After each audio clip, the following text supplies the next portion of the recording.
Guys, I'm a reader, not a runner, and yet recently I have found myself running, and I know this is a book podcast, but I actually just wanted to take a couple minutes to talk about this running journey because I've never run my entire life. I read books in my room and that's all I do, but I'm at the point where I couldn't even run 1 kilometer without my lungs feeling like they were going to collapse. I couldn't do it. But I really just want to be able to run 5K and then call it a day and move on with my life. And I can't do that yet, but I've started this very simple running thing that is a combination of my friend's advice and ChatGPT. So I started off, and this is going to sound, no, I'm not saying that actually. It's not weak. It's just where I'm starting with my running journey. I started 4 weeks ago, and I was running for a minute, and then I was running for a minute, and then I was walking for a minute and a half. And then since then, we have increased how long I am running and decreased how long I am walking. And it's great. And I feel I've already gotten the runner's high, and I listen to audiobooks or a podcast while I'm doing it, so I never get bored. And dare I say I actually like running now. Dare I say I've considered doing more than 5K. We have to start with 5K. Which I want to run in June, and then maybe 10K, maybe a half marathon by the end of this year. I don't know. It sounds really crazy, but genuinely, as someone who has never run in their entire life, I'm actually enjoying it and it's fun. And then yesterday I was in New York and I twisted my foot jumping off an escalator and thought I broke my foot, and went to the walk-in clinic yesterday and got it x-rayed, and it's not broken, but I also cannot run for now at least 2 weeks, according to the doctor who saw me. So that was great. So we're going to jump into reading now, since my running journey started and ended very quickly. I will get back to it. I'm determined to get back to it. I just have to not really walk or run. It's currently, I kind of wish it was broken because it sounds better than having to wait in the walk-in clinic yesterday for 2 hours, but it's currently wrapped up right now instead. But now we're getting into the meat of the episode. We're talking about books. I'm sorry I had to include running in there for a small portion because truthfully, I'm proud of myself for running. But welcome to Off the Shelf. This is our book club episode. If you're new here or you missed what I said in a previous episode, the last episode of every month, we'll go over our book club book for that month. So in April, we read Famous Last Words by Jillian McAllister. It's a suspense, a thriller, kind of jumps into lit fic a little bit, but at its core, it is a suspense novel. And this episode will be dedicated to a total deep dive into this book, which I've never done before. Our first technical book club episode talked about all of the books that we had previously done, because it was midway through March when we launched this podcast, and I didn't know if people were going to be reading the book right away. So wasn't really sure what to do. Anyway, so we did a recap of all of the books that we had previously done in the last 9-10 months, I think we did. And then in April, we read Famous Last Words by Jillian McAllister. So this episode, we are getting into that. Before we get into that, the last book that I pulled off the shelf was a couple days ago. I read The Locked Door by Freida McFadden. Whenever I'm in a reading slump or a book slump, I tend to want to pick up something light and fluffy or a creepy thriller, and I went that creepy thriller route. The Locked Door, now watch me not even be able to remember what this book is about, even though I just read it. It was about this girl, she's a doctor, and when she was a kid, there was this locked door in her house, and it went down to what she thought was her dad's workspace, or his workshop, where he was building a bookshelf or building a table. There was a bunch of other I don't know, they really built on that in the book. Anyways, and then she finds out that her dad is a serial killer and kills girls with dark hair and blue eyes and cuts off their hands and kills them, basically. Dark. Really, actually, for Freida McFadden, somewhat creepy, actually. Anyway, so now, you jump 17 years in the future, and she's a full-fledged doctor, and her dad has been in prison. He's, sentenced to, I think, life in prison or beyond that. And then the mom committed suicide in prison as well. Somewhat dark. And this is all, spoiler-free. But then 17 years later, the same murders, keep popping up. The same way that the dad used to kill these girls starts happening again. And obviously, the prime suspect is his daughter. And that's all I'm going to say because I don't want to spoil anything else. I gave it, I think, like 3.5 stars. It was good. It's not one that I would like say, like if you, I don't know. It was good, not great. Is kind of where I will go with that. But it kind of held my book slump, and I'm back into reading right now, so that's great. Let's jump into the book club book. How this episode will run is I'm going to talk about why I chose it, like what happens in the book, my original theories, and then obviously my original theories were wrong, and we will get into like what actually happened in the book, character breakdowns, pacing, things like that. I have my notes on the screen up here too, like full disclosure, because sometimes when I read books, I forget a lot of the book, and I like annotated this book for audio listeners. I have the book with me. I annotated like the first 75% of it, I would say, and then I got too invested and I just like wanted to finish it because annotating, although I talked about this in another episode, although annotating like doesn't take that long, when I'm really in like the like meat of the book, when I know like the twist or the turns are coming, I'm like, I don't want to annotate, I just want to read. So that's kind of what happened after I think like there's like the book is broke up into like 4 parts. I think after the third, I was just like, I just need to like actually figure out what's going on in this book. Anyways, then after like we go through what I already said was the meat of the episode, I am going to read some other people's reviews. I'm going to talk about what I liked, what I didn't like, what I would change about the book, my favorite scenes, my favorite quotes, what to read next. And then at the very end of the episode, you can find out what we're reading in May. So stick around for that. It's going to be a good one. Okay. First things first, why I chose this book. Number one, we needed a redemption thriller. I'm not saying our first thriller that we did wasn't good. It just like, I don't think it hit for a lot of book club members. And I was very aware of that. And I was going to say, I really enjoyed it. I didn't love it. I kind of went in knowing that maybe the end wasn't going to have the biggest twist. So my expectations for it weren't like crazy high. I just like wanted to read. We had never read a thriller before, so I wanted to read a thriller. B, I just like wanted a good time. I guess it was like the beginning of the year. You wanted something short to like hit at least one book for your reading goal of the year. So we picked up What the Wife Knew by Darby Kane, and the FMC in the book was great. She was super fun. She was strong. And that's kind of what I felt like I pulled out of the book. But the twist at the end, you were just like, oh, like, duh. And I don't love that in a thriller. Like everyone obviously wants like a good twist at the end, and that's not necessarily what we got.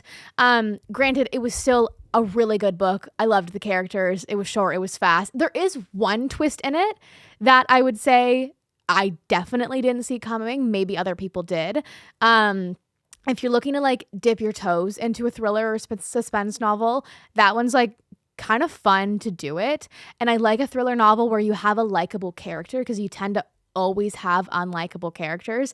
And the FMC, totally blanking on her name, is fun, it's spunky, and it's strong, and she's strong. Just like Camilla in this book, I really quite liked her.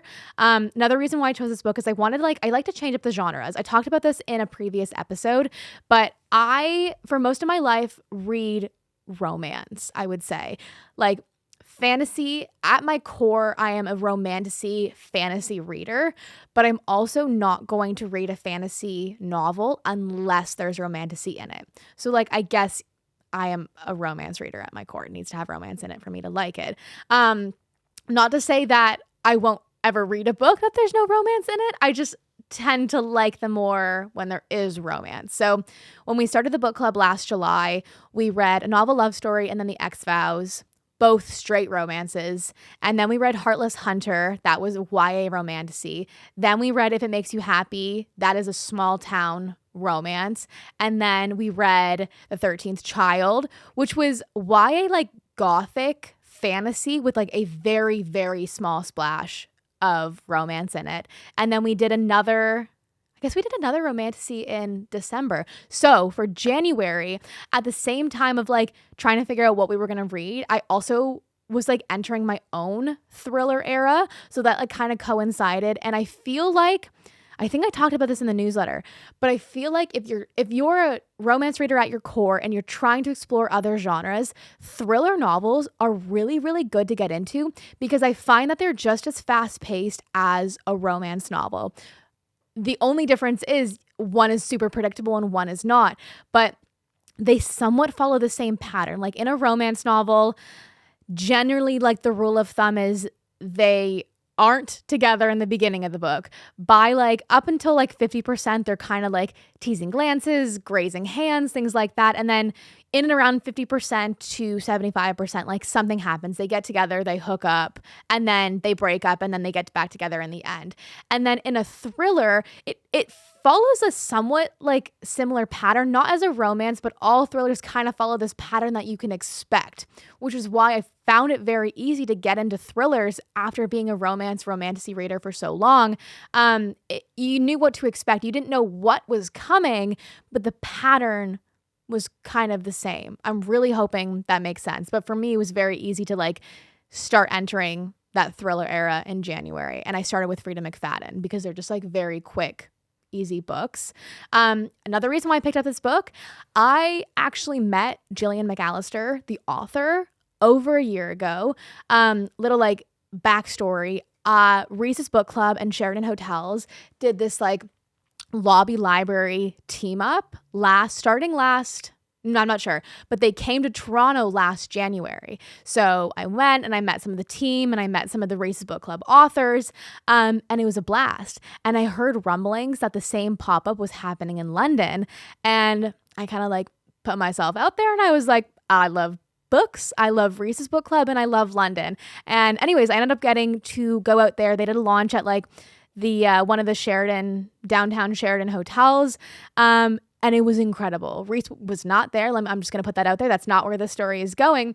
But a lot of the authors that were Reese's Book Club picks were there. So Jillian McAllister, so her book, Wrong Place, Right Time, something in that vein, was one of her books that was chosen for a previous Reese's Book Club pick. So Jillian was there. I knew what she looked like. I hadn't personally read any of her books at the time, but my mom loves her books. My grandmas love her books. So I was just like, I went up to her and I was like, hi, I don't even know what I said. Anyways, whatever I said, like it worked. Like we struck up a conversation. We took some photos and content together and she was lovely. And then as I was leaving, I was like, what's coming next? Like, I really want to I think I did tell her that I hadn't read any of her books, which I kind of feel when I'm meeting authors, I am kind of at a crossroads where I'm like, ooh, if I haven't read any of their books, like, I feel like I'm not going to have anything to say, but that's kind of a lot. Like, I love just getting to chat with authors about like the books that they had done or like what's coming up is kind of where I go with the next question. So I asked her like, what's in the works right now? And I don't know if this was like public knowledge yet. It might have been, but if we're working on the assumption that it's not, then I kind of feel special that she told me. But she gave me like a little synopsis that her next book was going to be about this guy who left a note for his wife, like his famous last words. And I don't think she told me what it was. I don't know. All she said was husband leaves note for wife and then goes off to like become, I don't know, like to like be part of a hostage situation. And I think that's all she gave me. But like the note thing, the famous last words, I was like, ooh, I'm kind of intrigued.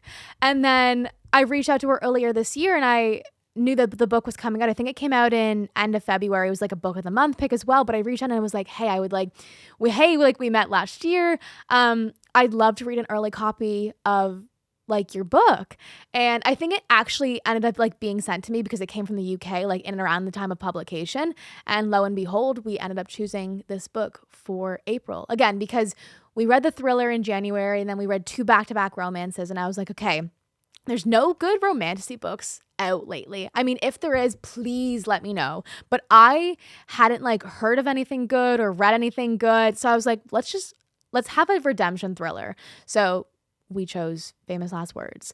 I also hope that people know that this is our book club book of the book this month, because on April 1st, I announce the book we're reading that month on the 1st of the month, but I wanted to do a joke. So I really like talked up, and I made this video about this. Like, I was like, okay, guys, like, I'm so excited to announce our book club for April. It's about this girl, and she goes to this small town, and she doesn't know anyone, but she's like kind of relatable and quirky, and she meets this guy who like everyone finds attractive, but is like kind of the bad boy at school, and they just like have this undeniable chemistry. Anyways, I really talked up this book, only at the end to be like, haha, like it's Twilight, and people laugh. People got the joke. I think everyone who commented on it got the joke. So I'm hoping that everyone else did and they read the caption, because I don't think I said it in the video. I think I was just like, the second line in the caption, I was like, April Fools, don't go and read Twilight for April, please. Anyways, let's get into this book. So you're obviously listening to this episode, I'm hoping, because you've already read the book. If you haven't, if you just like want to hear a deep dive of this book, that's also totally fine, but it's also totally going to spoil the entire book. Famous Last Words follows Camilla. She's going back to work as a literary agent after being on her mat leave, and her husband leaves her a note before she goes to work. She hasn't seen him that morning, and it says something along the lines of like, it's been so lovely with you both, referencing like Camilla and her daughter. And then Camilla drops her daughter off at daycare, goes to work like everything is normal. And then once she gets to work, she sees this like hostage situation on the news. And a couple minutes later, the police show up at her work, and they inform Camilla that her husband is involved in this hostage situation, except her husband is not a hostage. He is the gunman. Her like perfect husband, her loving father of her child, is the one holding these people hostage. So that's kind of like what initially drew me to this book, because it just like kind of seemed unique. You've got like the note, you've got this hostage situation of this like supposedly loving father. So the main characters in the book, Camilla, the wife, Luke, the husband, and Niall, who is the hostage negotiator. I'm going to have to say that word so many times this episode. I cannot already start fumbling on the word hostage negotiator. So the book is split up into 4 parts, and 4 parts, 3 timelines, I guess, and then 2 point of view. So we follow Camilla for the most of the story, and then we have Niall for like the other aspect, like the other, like I guess he's the hostage negotiator. So right off the get-go, my first theory, along with everyone else's reading this synopsis, is that like, okay, Luke is bad. Like he's the bad guy. Like I don't know how you could, at the time I was like, I don't know how you can spin this any other way. This guy has a gun and he's holding these people hostage. And then within like the first 100 pages, I was so enamored and so hooked by this book. And I was like, I quickly changed my tune. I was like, there's no way that he's the actual, like, he can't be the gunman. Like, he is the gunman, but there's a reason why he's here. Because if he is the reason behind this whole like hostage situation, the book would have no plot. I feel like there had to be something else. So even though the signs were pointing like, you have this hostage situation, he wiped his laptop clean the day of the event, he didn't bring his passport or his wallet with him, like he was not planning on leaving this situation. Like it happened so suddenly, and it was just too obvious. So I moved on from that theory early on. Second theory was that Niall was involved in some way. I had never read or watched anything with a hostage negotiator. I said it right. So I wasn't sure like what his job was necessarily supposed to be, other than just like to negotiate with the killer. But he just like seemed a bit off. I don't remember, like, I don't know what the vibe of a negotiator is supposed to be like, but I was just like, this guy is like too chill / like maybe he doesn't know what's really going on. I wasn't sure. I couldn't get a vibe on him yet, even though we had his point of view. The book is also in third person, which I have shouted from the rooftops that I hate third person point of view. But for some reason, the writing style in this book immediately sucked me in, even though we never got like a deep dive into like the conscious thought of a character, if that makes sense. I don't know. Jillian McAllister, I'm going to go and read all of her books after this. I haven't yet, because the writing style, which I will get into in a second, was nothing like I had ever read before. I felt like I was watching a movie and I loved it. So I very quickly kind of forgot that it was even in third person. But I think it could have helped with like Niall's point of view because I couldn't fully get a grasp on his character right away. And I don't know if it was him or like the police team or SWAT or FBI or whoever else was there, because I feel like there was a lot of moving parts in these beginning pages. But someone offered to like bring Luke coffee and like try to negotiate him out. That can't have been Niall, but if it was, like, I was just like, what? That didn't even make sense. And then another theory that I had early on, because I had just finished, I'm not going to say the name of the book because this might be a hot take, but saying a book has an unreliable narrator completely spoils the book. I just read one, again, I can't say the name, but when you have an unreliable narrator, I feel like you should not know that until the end of the book. Because if you already know they're an unreliable narrator, you're not going to believe anything they're saying or doing or thinking throughout that entire book. So please, I'm begging. I think an unreliable narrator is a spoiler. But a part of me was like, maybe Camilla is an unreliable narrator. This like perfect mom, like this like perfect couple, I guess. Because I had also recently read like Rock, Paper, Scissors. And that was like perfect wife, perfect husband, perfect marriage. And I was like, maybe we have another situation of that's not an unreliable narrator. I don't think, at least. That's not the book that was in my head that I was thinking about. I didn't love that book, so it's not sticking with me. But I was like, maybe Camilla is like faking all of her reactions right now, potentially.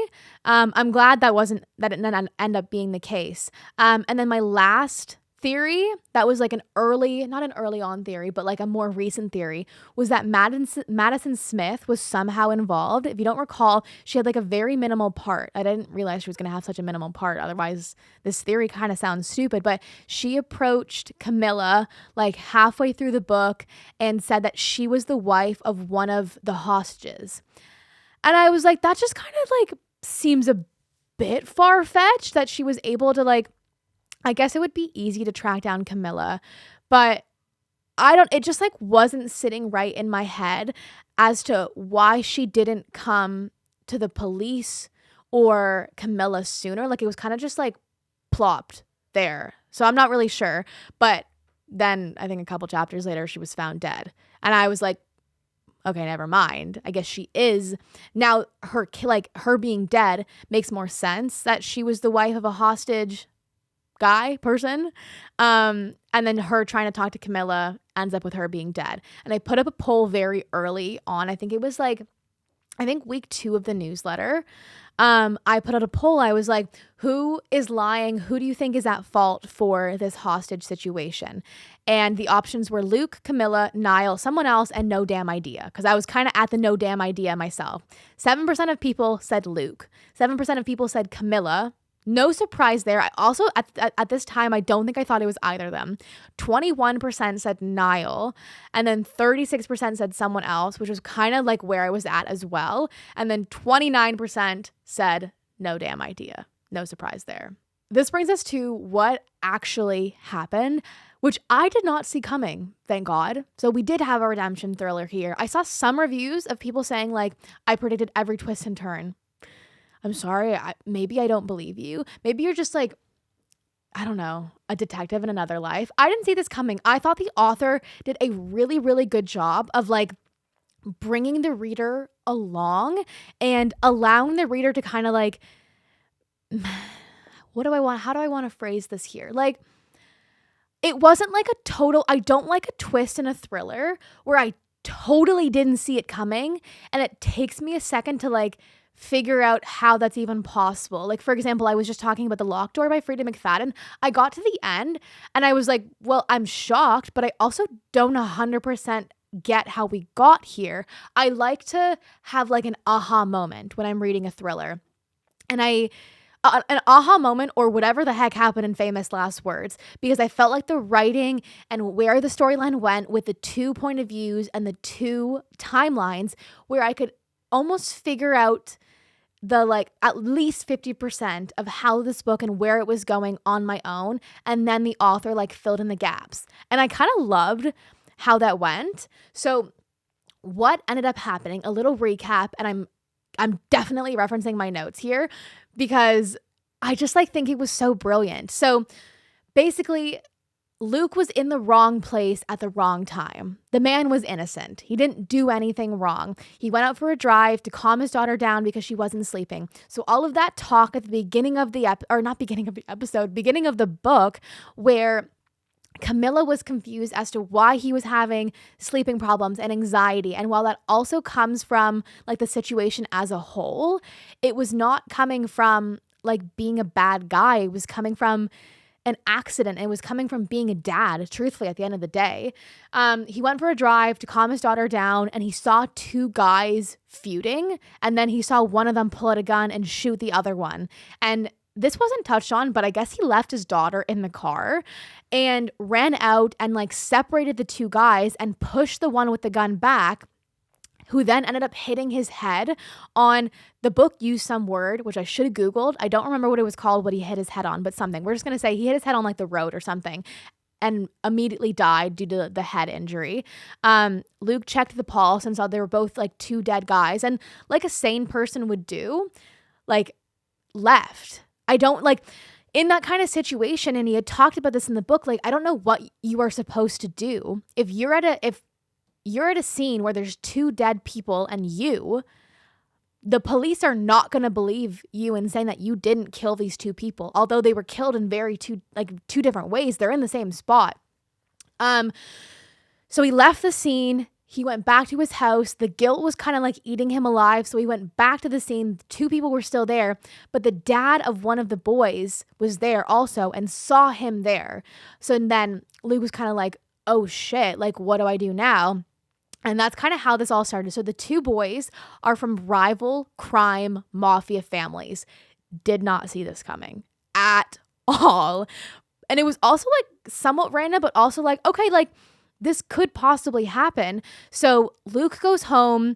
The police tell the family of the two boys what had happened, although the dad of one of the boys already knew and like faked the reaction and everything. And then Luke knew he was kind of fucked because now they could like stage this like murder on him. Although technically he did kill one of the boys. It was purely by, I just spit everywhere.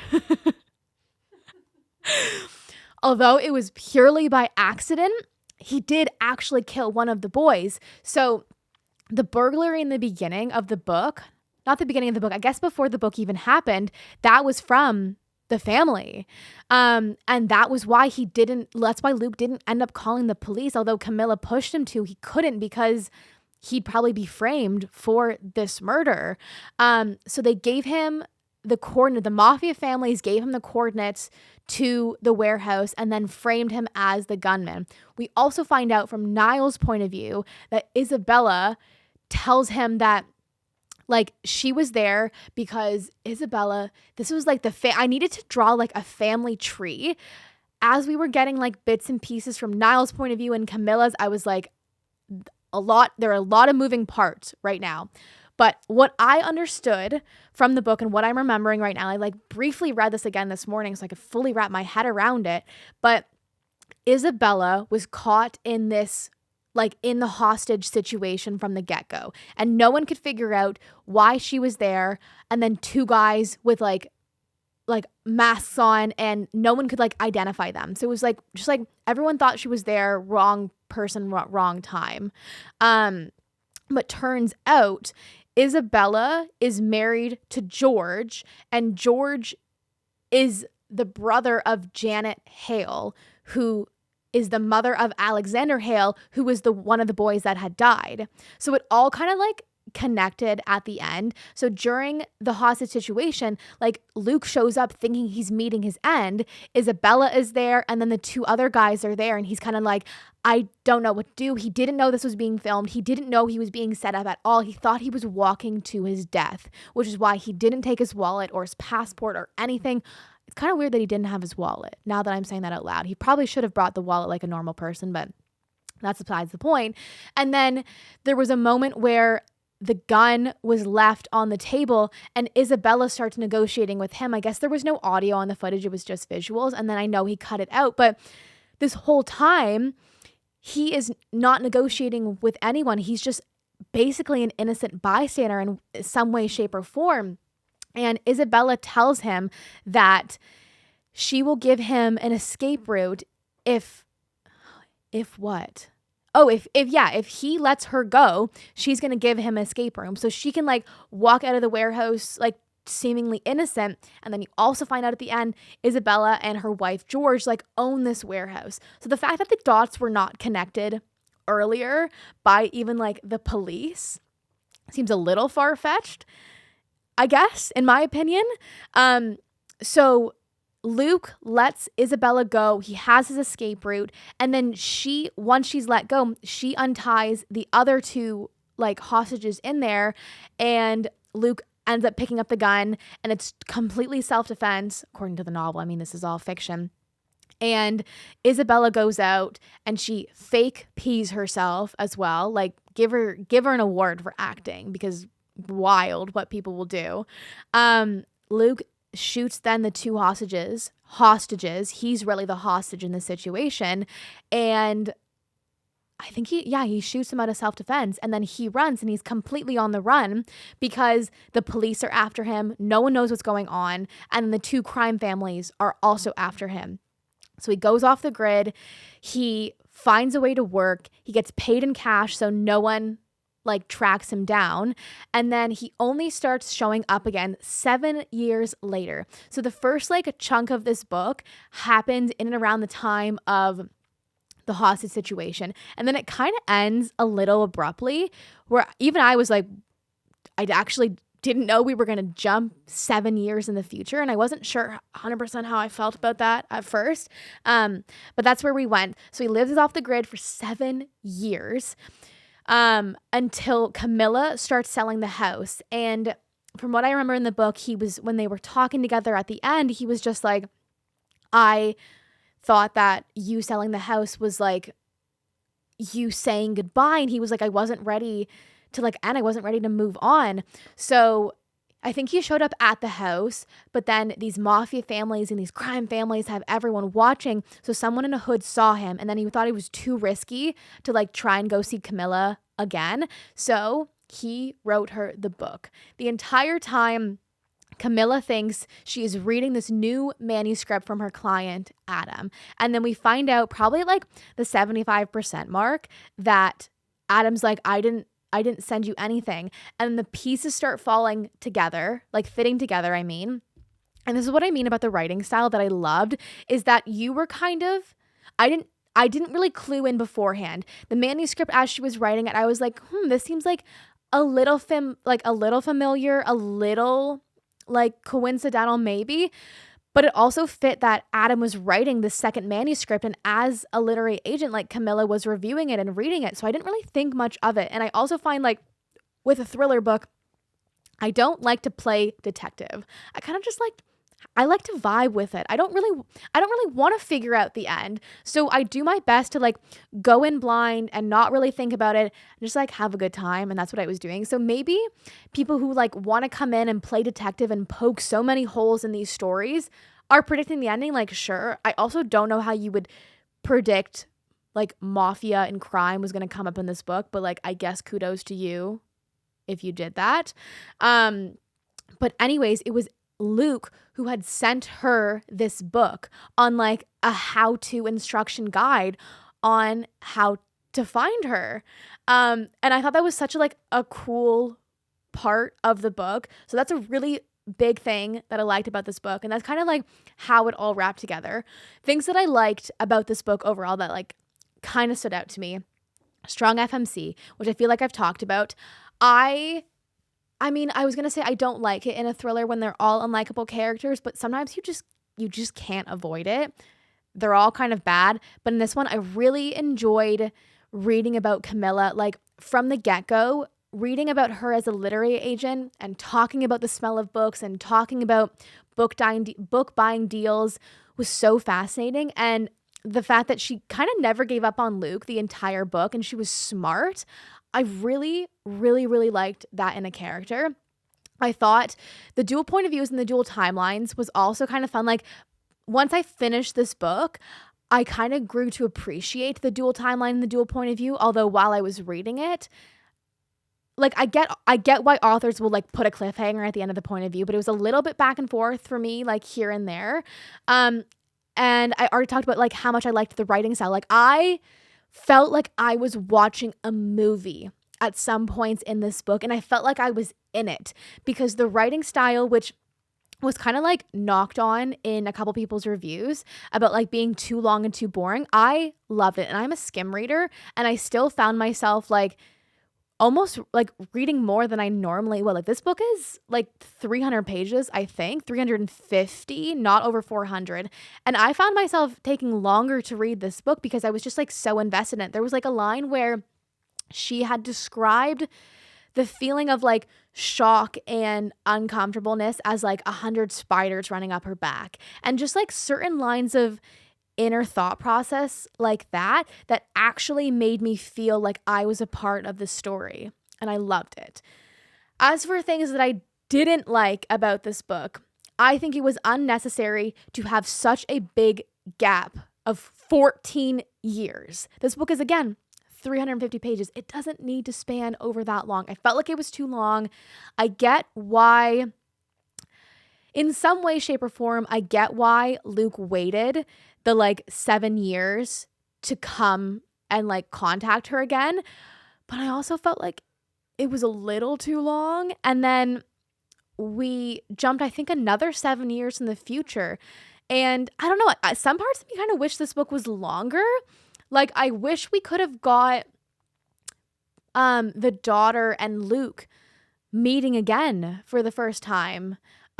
We didn't. That's okay. We kind of got like, well, we got when she would have been, I guess, 7 years in the future, she would have been close to 15, which is just wild. And I wish we got a little bit of Luke and the daughter like meeting again for the first time in 7 years, because the daughter like didn't get the whole story, but got enough at 7 years, 7 years of age, where I think we got to like watch Camilla tell her the story about how she was like, oh, your daddy did. No, I don't think she said anything. I think she kept him in a positive light the entire time. And then seeing Luke and the daughter interact those years later didn't really give the vibe that the daughter had the best vision of him. I don't know. It was kind of, I feel like there was just like some loose ends that weren't wrapped up once we were finishing this book. Another thing I didn't like was the if anything thing. I don't know if I missed something in this book, but the whole reference to, oh, if anything, and Luke was like, I didn't want to incriminate you, so I didn't put if anything in the note. And I was just like, I think I missed something here. I don't 100% get the if anything. Another thing that confused me about this book sometimes, up until the very end, which maybe was like the point of it, but the anonymous reporting on Camilla chapter that I think didn't come up until 7 years in the future. I was just like, who is this? Which again, might be the point, but I wish we got like a little bit more so those chapters actually meant something, because they really only meant something once I found out who that point of view was from.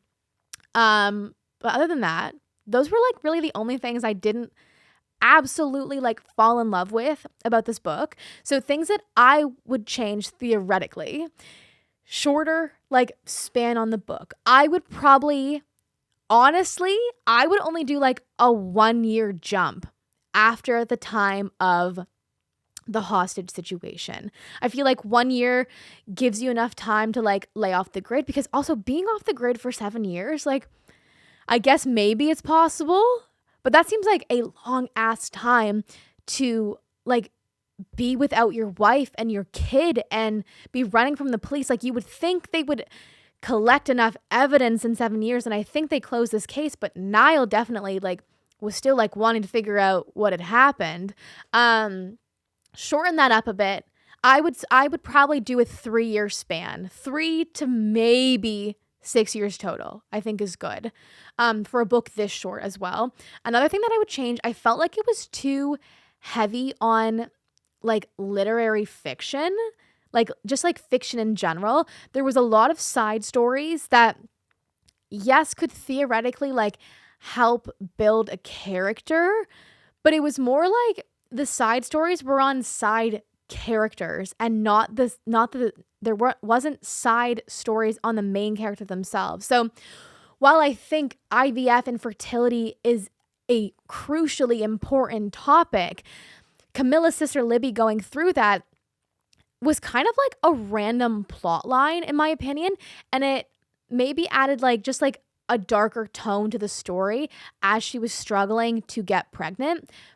But that was another loose end at the end where I was just like, I don't think we ever talked about this again. It just like felt like it was unnecessarily like thrown in there without properly being like explored at the end. Like if Libby was somehow involved in this whole situation, maybe I can see why she was talked about so much. But other than that, I'm not really sure why she was there.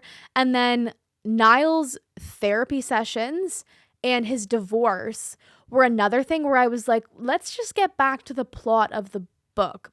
I wish we got like a little bit more investigation from Niall. Instead, his point of views were a lot of his therapy sessions, which like also there was some like not like weird tension between him and his therapist.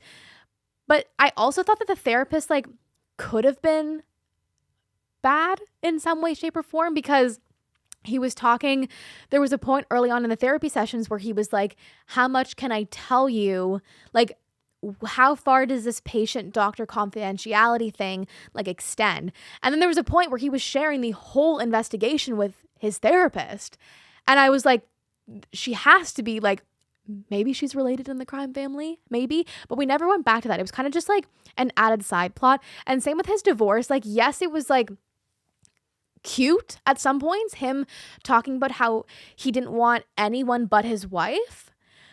But it just like kind of didn't add to the note or the hostage situation in general. So I feel like you can cut out like the divorce portion. And then last thing I will say that I will change, and I feel like I'm bashing this book into the ground. I'm not. It's just like the whole point of this episode is to do a deep dive into this book. And these are just some things that I would change if I was theoretically the editor of this book. Last thing I would change though would be the point of view styles at some point seemed way too far apart. And I would have liked Camilla and Niall to interact a little bit more in like the middle of the book. And I feel like it didn't necessarily get a bit slow, but we had like two different storylines going on that, yes, were somewhat crossing over in the reader's mind. They were not crossing over between the two characters. So Camilla was like finding things out and Niall was finding things out. I think it would have been cool for them to get back in touch and get back in contact a little bit earlier than they did, so that it can kind of become more of like a joint investigation between the two of them instead of the reader just figuring it out. Now that I just rattled on and vented about all of my thoughts about this book, I pulled some reviews from other people to kind of like see how other people were vibing with this book. So here is a 1-star review of this book. I figured we'll start with the bad news and end with the good reviews. What can I say about this book? For starters, both main characters, the one whose point of view we were insufferable. And I don't think that was intentional. I also sadly saw every one of these twists coming from a mile away. Additionally, while the book's storyline moved fairly quickly, it still managed to come off as boring, which is a complaint I had with the first half of the other McAllister book I have read, Wrong Place, Wrong Time. The difference is that one got better as it went on, and by the end, I was fully attached to the characters and ended up giving it 4 stars. With this book, it almost seemed like McAllister was going for literary fiction within the thriller genre, but those two styles I feel like do not mix at all. I found myself caring so incredibly little about Camilla's sister's problems and Niall's divorce. I really just wanted to like this book so badly, but it absolutely was not for me. In complete honesty, I should have DNF'd it, but out of respect to the author and the publisher for allowing me an early copy, I stuck it out until the end to give it a complete review. Sorry to say, but I'm going with 1.5 stars. Okay. That is very similar to what I had said, but I didn't hate it that much where I would give it 1 stars. I will give my final ratings of the book at the end. I didn't hate the side plots. Like, I didn't find them boring necessarily. I just find like it did delve into like the fiction side of things, whereas I would have rathered like my heart beating a little bit more. I would have rathered like a little bit more of a thriller like essence to the side plots. But the divorce, the therapy, and what was the other thing? Divorce, therapy, and the like Libby, Camilla's sister, were just kind of there. And it would have been fun if they were like somehow tied to the twist at the end. Okay, this one's a little bit shorter. Review. Boring, long, the story went on and on for no real reason. Many wasted years in each of the characters' lives, not a page turner, not a mystery worth solving. I finished it because it was my book of the month pick, wouldn't recommend. Like, maybe a bit harsh. I agree with like the many years wasted in the characters' lives. I feel like that 7-year jump was just like too much, I think, because I feel like so many things happen in that book or in that amount of time. And I meant to touch on this earlier. Having Charlie in there for 95% of this book, I was just like, what are you doing here? It seemed weird to like throw in these other romantic elements. And for the majority of reading this book, truthfully, like, I'll be honest, I didn't think he was involved in anything. And then later finding out that he was like not, I was going to say stringing her along. No, that would be kind if he strung her along. He was just like playing her and like monitoring her this whole time because he's connected to that whole situation. It just like seemed a bit weird that like he was just like thrown in there and they were still dating and yada, yada, yada. I don't know, just interesting. Here's a review that I had previously read. This kind of like more aligns with how I felt about this book. The story is divided into 4 parts, each with its own unique rhythm and intensity. Act 1, the siege. Siege? Is that how you pronounce that word? Siege? I don't know. Ooh. I'm not sure. Hold on, let's see. Yeah, can we actually get that pronounced? Yeah.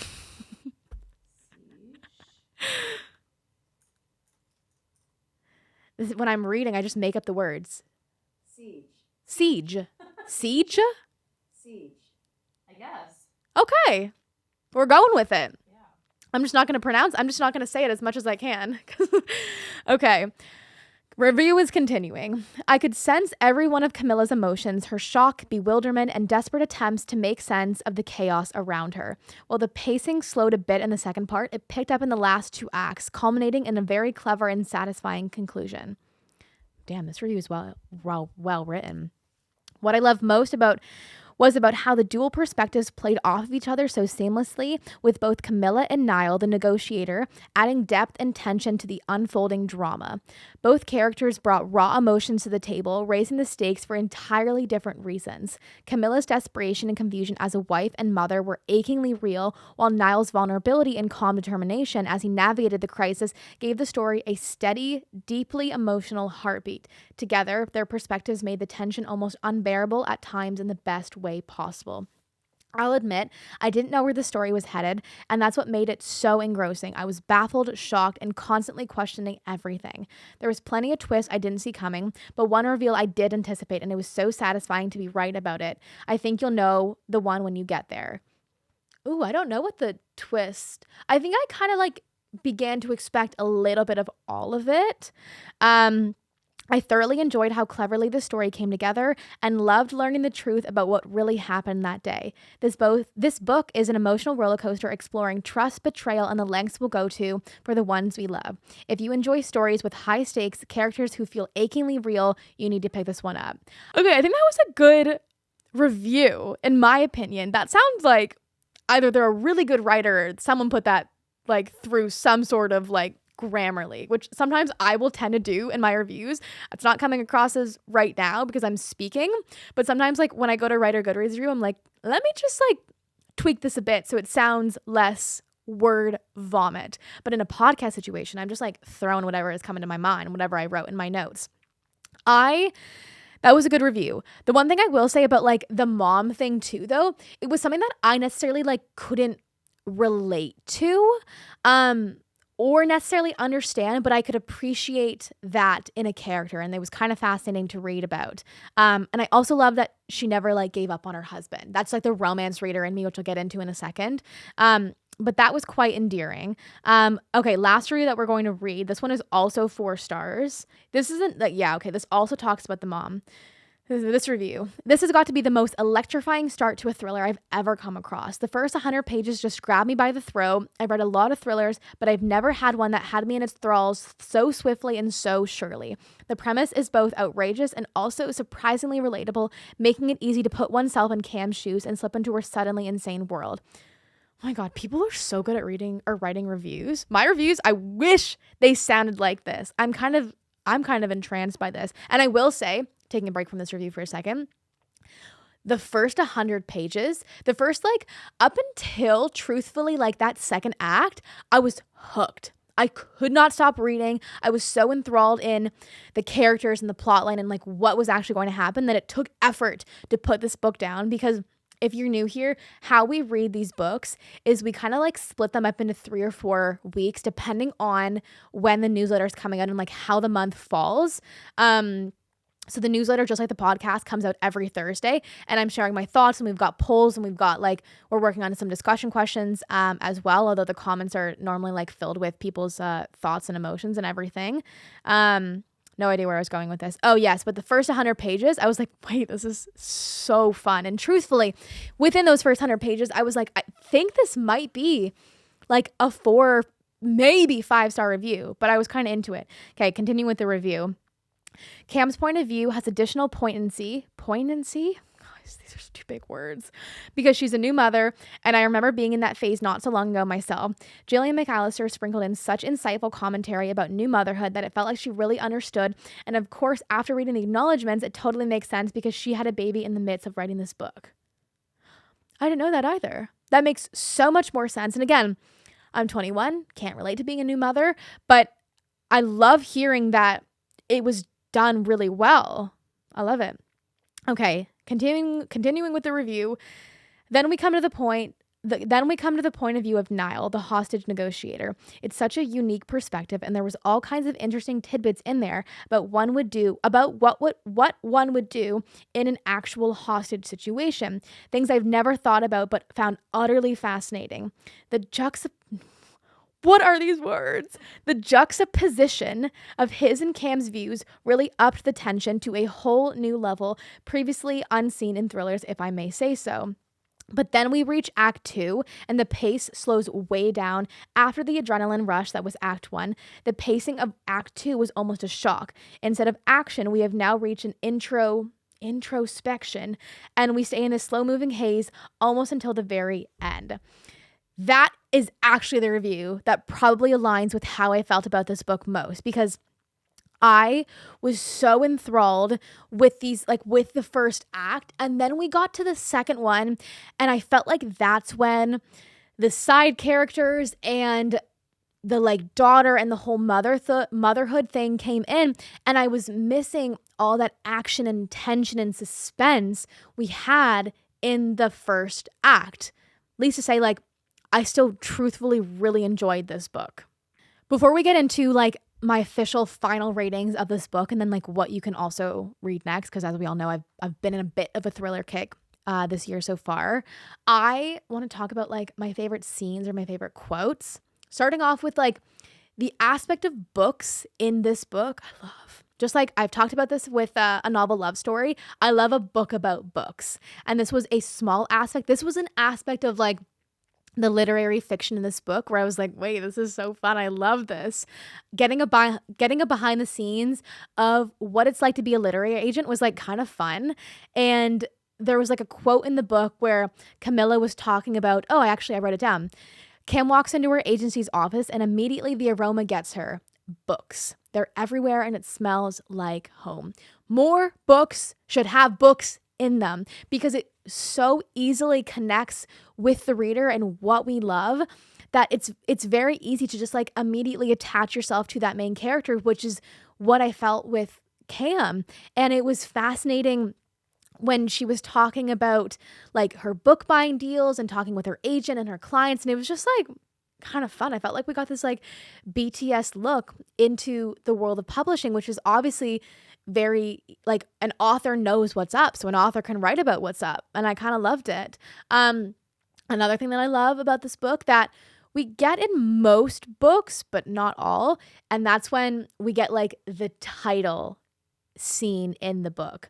So I think this is also another quote that I pulled from the book that says, "He doesn't write much any longer, does odd writing jobs online is all. The last book he wrote was his memoir, written just for her, famous last words, the one he delivered to her in the Jiffy bag."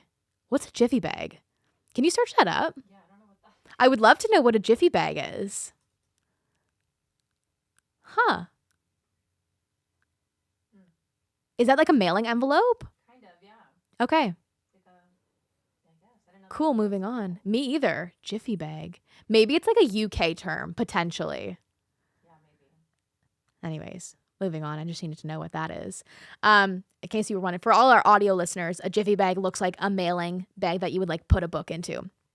Anyways, I love when a book like mentions the title of the book. It feels like it's like an Easter egg, but not an Easter egg.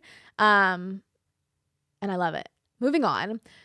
I know I just kind of like jabbed the literary fiction aspect of this book, but the romance, this very, very small romance subplot in this book was very endearing by the end. How Cam never gave up on Luke. I don't think she ever like even thought, maybe it like crossed her mind here and there, here and there. But I feel like she kind of like never gave up on him. And him like writing this book for only her to understand and only her to like grasp in this moment was just like, I don't know, like it was just like sweet. And again, like that is totally the romance reader in me. I have another quote. Oh, it was just like, no, I'm not going to read this whole thing because it's way too long. And if you've read this book, you know exactly what I'm talking about. But after she finds out where he is and she goes in like the simple knock on the door and she goes, "It's him, it's Luke. She reached him before everyone else, her husband, the missing love of her life." I know this is a thriller, but we often don't get thrillers where the husband and wife actually love each other. And it was kind of a breath of fresh air to like have these two back together again. And obviously like his name gets cleared and yada, yada, yada. But it was just like, I don't know, kind of satisfying. My favorite scene is right before this. My favorite scene in this entire book, the one that I will probably think about, is when Cam, it clicks in her head. Niall had already gotten like some of the truth out, and Camilla, it clicks in her head that this is not Adam's book and it's not Adam's manuscript that she's been reading. It's her husband's that he had sent to her. So she goes back to the house with Charlie, who like, "Charlie can like get out of here. I don't know what he's doing." But we find out what he actually is doing. But he comes back to the house and Camilla is trying to get this book and she's trying to get Charlie out of her house, and she leaves it on the coffee table. She goes to get them like coffees, and you can kind of, as the reader, you can see her slowly putting the pieces together as we are putting the pieces together that Charlie is not who he says he is. I actually think maybe we find out about Charlie right before Cam does, and she goes to get coffees and she comes back in the room and she notices that what we now know is Luke's book, the manuscript, has been slightly moved on the coffee table. And she asked Charlie, like, "Did you touch the book? Like, did you read it? Like, what?" And he was like, he plays dumb. He like plays curiosity. He's like, "No, like, what is it?" And Cam, being the badass, smart, brilliant woman that she is, says, "Okay, like, no worries. Like, there's nothing worse. Like, you know when you like watch a horror movie and the main character does exactly what you're like screaming at the TV not to do? Cam in this book was the epitome of brilliant. And even though she is in the house with a stranger, she doesn't even know this man anymore. She's like, "Okay, like, let's go to bed." Thank God they don't hook up or anything. I was kind of worried she was like gonna like do that just to like get his mind off of it. But she like said that she was too tired, and then they like spoon and cuddle in bed while her body is just like this live wire, knowing that the person sleeping beside her is not the man she has come to know over the last, I think, couple of months, couple of years, I'm not sure. And this man that she's introduced to her daughter is just like not who he says he was. And I think the moment where it clicks is she knows that she's like waiting for him to fall asleep, and she knows he's not going to. So she sprints out of bed. As she's running, he's immediately like out behind her, of course, because he's the bad guy. And as she's running as fast as she can out of her house, she's like remembering this like instruction manual, this book that Luke had written her, and how he had buried a weapon in the backyard, which might seem a little far-fetched, but for the sake of the scene and how much I loved the scene, we're gonna look past that. And she goes and she finds the gun in the backyard buried, and she aims it at him, and Charlie's like, no, like, you don't want to do this. And then I think that chapter ends where she points the gun at him, and it ends with saying, and her aim was true. And then I was like, I think she just killed him. And then more theories started to like form in my brain. I was like, maybe Luke was here watching. And then I was like, oh shit, like this is not going to be where my brain went with this theory is that Cam shot and killed Charlie, and Luke had watched, and then Luke ended up just like taking the blame for what would be, I guess, like the fourth murder, I guess. Yeah, because he pushed the one kid and then shot the two others. I thought that's where the story was going, and I was a little worried that we weren't going to like get a happy ending, but that wasn't the case. Camilla, again, our brilliant woman, shot him in the thigh so he couldn't chase after her. And then she went and found Luke. And I think that scene just like perfectly describes who she is as a character and how smart she is, and I loved her for it. Loved it. Anyways, final ratings of this book. I think I am going to give this book 3.75, 3.85 out of 5 stars. Only because of the like slow part in the middle. I'm still recommending this book. I think it was fun.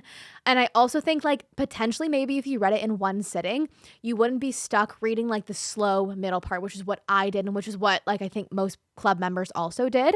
Storyline, just like the synopsis, I guess, I would probably give it like 4.25 out of 5.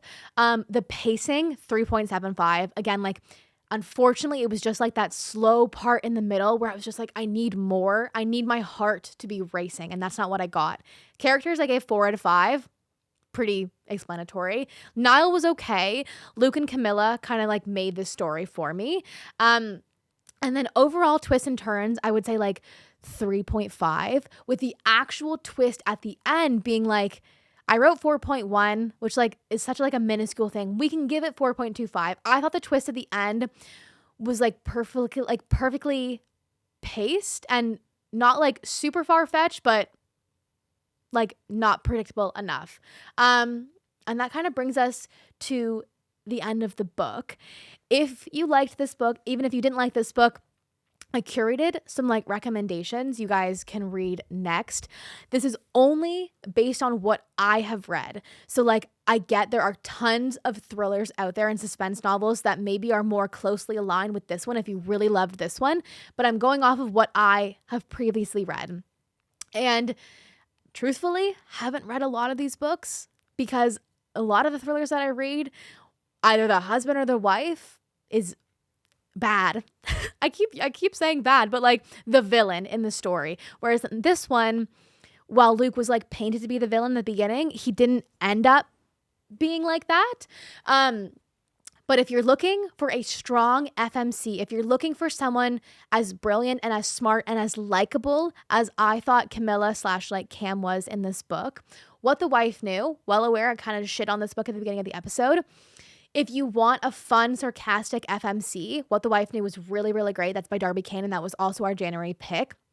Beautiful Ugly is another one where, although the guy's point of view is like the meat and the heart of the episode, I really liked the girl's point of view. And at the, like, it's just, that's all I'm going to say, actually. Beautiful Ugly is one of my favorite thrillers of all time. That's by Alice Feeney. From what I remember, I don't want to, this is the issue I hate. not hate. I have such a hard time giving a synopsis for a thriller or suspense novel because all I can remember is the twist at the end. But Beautiful Ugly follows this guy, and his wife goes missing, and to combat with like the stress of her missing and he doesn't know what to do with his life, he's also a writer. Actually, you know what? I think Beautiful Ugly would be a really good book to pick up after this one because there's also a lot of aspects of publishing and writing and like all this like literary agent stuff. So he goes to this like, and it's also based in the UK because Alice Feeney is also, I think, based in the UK as far as I know. Follows this guy and he needs to like write his next book. So he goes to this remote, not deserted, but like basically deserted island in Scotland. And that's actually all I'm going to give you. Missing wife and author go to abandoned island. Such a short and fast-paced read. I loved it. I think that was my book of the month pick in January. It was like I gobbled it up. If you're looking for like a thriller with a romance aspect like this one had, The Boyfriend by Frida McFadden is really fun. It's not my favorite book of all time. I thought the ending was a little bit far-fetched, but The Boyfriend follows this girl who is having terrible luck with dating in New York. Terrible luck in dating in general, just like the majority of us. And she has been on like so many shitty dates. And then she meets this like seemingly perfect guy and they hit it off and they're going on all these dates. And then a string of murders. Why can't I? A string of killings start happening in New York City. And the guy's MO is that he dates the girls before he kills them. So then she starts to think like, who am I actually dating? It's kind of similar to this one in that vein. That one's kind of fun. It's very fast paced. And then like another in that same vein, like whether or not like, oh, is my husband or is like my significant other good or bad? The Inmate, also by Frida McFadden. You're noticing a pattern. I haven't read that. I've probably read about 15 thrillers, but they're either Alice Feeney, Lisa Jewell, or Frida McFadden, with the majority, I think probably 7 or 8 being Frida McFadden. The Inmate kind of like has that same question of like, is my husband, is my significant other good or bad? This one follows a girl named Brooke and she starts working at this like maximum security prison. But what no one else knows is that one of the most like notorious, dangerous inmates at this prison is her high school sweetheart. And I'm going to kind of like leave it there. The book goes back and forth on like a lot of different things. And I should also mention she's the reason he's in jail. Her testimony put him in jail. And then throughout the book, you kind of start to question like whether or not that testimony is true in some sense. And also, if you like the writing style of Jillian McAllister, she has 2 other books. I wanted to read the synopsis together because truthfully, I don't really know what they're about. I know Wrong Place, Right Time is probably her like most popular one. How do you open link? I never use my iPad. I only use my laptop. Oh my God. There's no service. I don't have, can you click on the link so I can read it? Yeah. We are reading the synopsis of Wrong Place, Wrong Time. Okay. Zoom in a tad more. I gotta get my eyes checked. Oh my goodness. Okay. You ready for this? Can you stop? Oh, I have heard about this book before. Can you stop a murder before it's already happened? It's midnight on the morning of Halloween, and Jen anxiously waits for her 18-year-old son, Todd, to return home. But worries about his broken curfew transform into something much more dangerous when Todd finally emerges from the darkness. As Jen watches through the window, she sees her funny, seemingly happy teenage stab a total stranger.